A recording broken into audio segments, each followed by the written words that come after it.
വായിക്കാൻ ഇവിടെ ഫ്രീ ആയിട്ട് സന്തോഷിച്ച് ഇരിക്കാൻ വന്ന സ്ഥലത്ത് ഇങ്ങനെ ഒരു 55 ചോദ്യങ്ങളൊക്കെ വായിച്ച് അതിന് ഉത്തരം ചെയ്യണം. പക്ഷെ ഓരോ ചോദ്യങ്ങളും നമ്മളിങ്ങനെ കടന്നു പോകുമ്പോൾ അതൊക്കെ നമ്മുടെ വ്യക്തി ജീവിതവുമായി ബന്ധപ്പെട്ട കാര്യങ്ങളായതുകൊണ്ട് നമുക്കതിങ്ങനെ ആൻസർ ചെയ്യാൻ വളരെ ഫാസ്റ്റ് ആയിട്ട് ആൻസർ ചെയ്യാൻ കഴിയുന്നതാണ്. അപ്പൊ ഇത് വലിയൊരു നല്ല, ഞാനിതുവരെ പല സൈക്കോളജി ക്ലാസ്സുകളിലും മറ്റൊക്കെ അറ്റൻഡ് ചെയ്തത്, പക്ഷെ ഇതേപോലെ ഒരു ക്ലാസ്സിൽ ഇത് ആദ്യമായിട്ടാണ് ഇങ്ങനത്തെ അനുഭവം. ഞാൻ നല്ലതോടെ പറഞ്ഞത്. രണ്ടാമത് ഇതിൽ ഒരുപാട് കാര്യങ്ങൾ ഡീപ്പായിട്ട് പഠിക്കേണ്ട കാര്യങ്ങളുണ്ട്. അതിപ്പോ വിശദീകരിക്കാൻ സമയമില്ലാത്തതുകൊണ്ടാണ്. അപ്പൊ അടുത്ത നവാസ്കാന്റെ ക്ലാസ് ഈ ക്ലാസ് തന്നെ ഒന്നും കൂടി ചെയ്താൽ മതി. ഇതിലുള്ള ഓരോ പോയിന്റുകളും ആളുകൾക്ക് ഒന്ന് കൃത്യമായി പഠിപ്പിച്ചെടുത്താൽ നമ്മുടെ വ്യക്തി ജീവിതങ്ങളൊക്കെ മാറ്റാൻ ഇത് ഉപകാരപ്രദമാകും. ജസാക്കല്ലാ ഖൈർ. Thank you. നല്ല ക്ലാസ് ആണ്. നോർമലി നമ്മുടെ ഈ ഫാം ഇങ്ങനത്തെ ഗാദറിംഗ് ഒക്കെ ഞാൻ അറ്റൻഡ് ചെയ്യാറുണ്ട്. പക്ഷെ എന്റർടൈൻമെന്റ് പാട്ടും നമ്മുടെ കോമ്പറ്റീഷനും കാര്യങ്ങളാണ്. ഫസ്റ്റ് ടൈമാണ് ഞാൻ സൗദിയിൽ വന്നിട്ട് ഇങ്ങനെ ഒരു സെഷൻ അറ്റൻഡ് ചെയ്യുന്നത്. അപ്പൊ അതിന്റെ സംഘാടകർക്കും പിന്നെ അതെടുത്ത് നവാസ്കാർക്കും ഗ്രേറ്റ് താങ്ക്സ്. പിന്നെ നോർമലി ഇപ്പം ഞാൻ എന്റെ പേഴ്സണലി കാര്യം പറയാം, ഞാൻ എന്നെ അനലൈസ് ചെയ്തിട്ടില്ല. അതിനൊരു സമയം ഞാൻ എന്റെ കാര്യം പറയാനല്ല, ഇന്നത്തെ ഈ നവാസ്കാരി ക്ലാസിനെ കുറിച്ച് പറയാനാണ്. വളരെ സ്ട്രക്ചേർഡ് ആയിരുന്നു.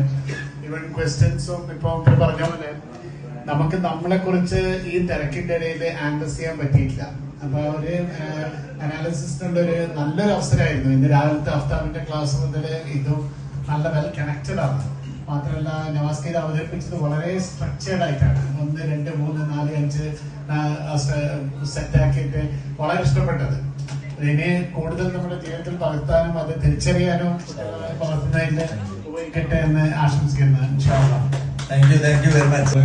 നമസ്കാരം. വളരെ എല്ലാവർക്കും വളരെ സന്തോഷമുണ്ടായി. നമ്മള് ഈ പ്രോഗ്രാമിൽ വന്ന ആളുകളൊക്കെ വളരെ ഹാപ്പി ആയിട്ട് ഇപ്പൊ തന്നെ ഹാപ്പി ആയി. നമ്മൾ രാവിലെ ക്ലാസ്സിലായി ഇതുപോലെങ്കിലും ആ ഇഷ്യൂ ഒക്കെ ഇപ്പം സോൾവ് ആയതായിട്ടാണ് ഇപ്പൊ നമുക്ക് തോന്നുന്നത്. അപ്പൊ അതുകൊണ്ട് പിന്നെ ഇനി ഇൻഷാല്ല നമുക്ക് ഇതിന്റെ തുടർച്ചയായിട്ട് നമുക്കൊരു ക്ലാസ് കൂടി ഒന്ന് വൈഡായിട്ട് നമുക്ക് എടുക്കേണ്ടതുണ്ട് ഇൻഷാല്ല. പിന്നെ നവാസ്ക അദ്ദേഹത്തിന്റെ ഞാനിപ്പോ ഈ പുസ്തകം വായിച്ചപ്പോ പിന്നെ അദ്ദേഹത്തിനുള്ള കുറെ അനുഭവങ്ങൾ തന്നെ അതിൽ എഴുതിയിട്ടുള്ളതാണ് എനിക്ക് ബോധ്യപ്പെട്ടത്. എന്താ വെച്ചാൽ ആ പുസ്തകം ഞാൻ നവാസ്കേറ്റും ഏകദേശം ഒരു 10-25 വർഷത്തോളം ഞങ്ങള് ഒന്നിച്ച് കാണുന്ന വ്യക്തികളും അതിലുള്ള ഞാനൊരു ആസ് എ പാരന്റ് എന്നുള്ളതൊക്കെ ഞാൻ നമസ്കാര പാരന്റായിട്ട് ഞാൻ ഇവാലുവേറ്റ് ചെയ്യുമ്പോൾ സൂചിപ്പിച്ച പോലെ തന്നെ ഈ നമുക്കുള്ള ചോദ്യങ്ങൾ ആൻസർ ചെയ്യിക്കാനുള്ള കാര്യങ്ങള് ഞാനിപ്പോ ഇവിടെ ഉള്ള കൂട്ടത്തിൽ വെച്ച് നമുക്ക് ഞങ്ങളുടെ അത്രയും ഇടപഴകണ 5-6 ആൾക്കാരുണ്ട്. അവര് വെച്ച് കണ്ടത് ഇങ്ങനെ കമ്പയർ ചെയ്ത് നോക്കുമ്പോ ഇതില് ആ ചോദ്യം 100% നീതി പുലർത്തുന്നതാണ്. പെട്ടെന്ന് ദേഷ്യപ്പെടുന്ന ആള്, അതേപോലെ തന്നെ പെട്ടെന്ന് ശാന്തമാവുന്ന ആള്, ആ ദേഷ്യം കഴിഞ്ഞുള്ളതിന് പിന്നെ ഒരുമിച്ച് പോയി ചായ കുടിക്കണ നന്നാവണ ആ സ്വഭാവങ്ങള്, അങ്ങനെ ഒരുപാട് കാര്യങ്ങൾ നമ്മുടെ ജീവിതത്തിൽ പകർത്തേണ്ടതായിട്ടുള്ള കാര്യങ്ങൾ ഇതിൽ നമ്മൾക്ക് കണ്ടു. ഈ ഇത് കഴിഞ്ഞിട്ട് വേണം ജാസ്മിനെ ക്ലാസ് എടുക്കാനായിട്ട് ചെയ്യേണ്ടത്. നമസ്കാരം റൂമിക്ക് ക്ഷണിക്കണം എന്ന് നിൽക്കണേ.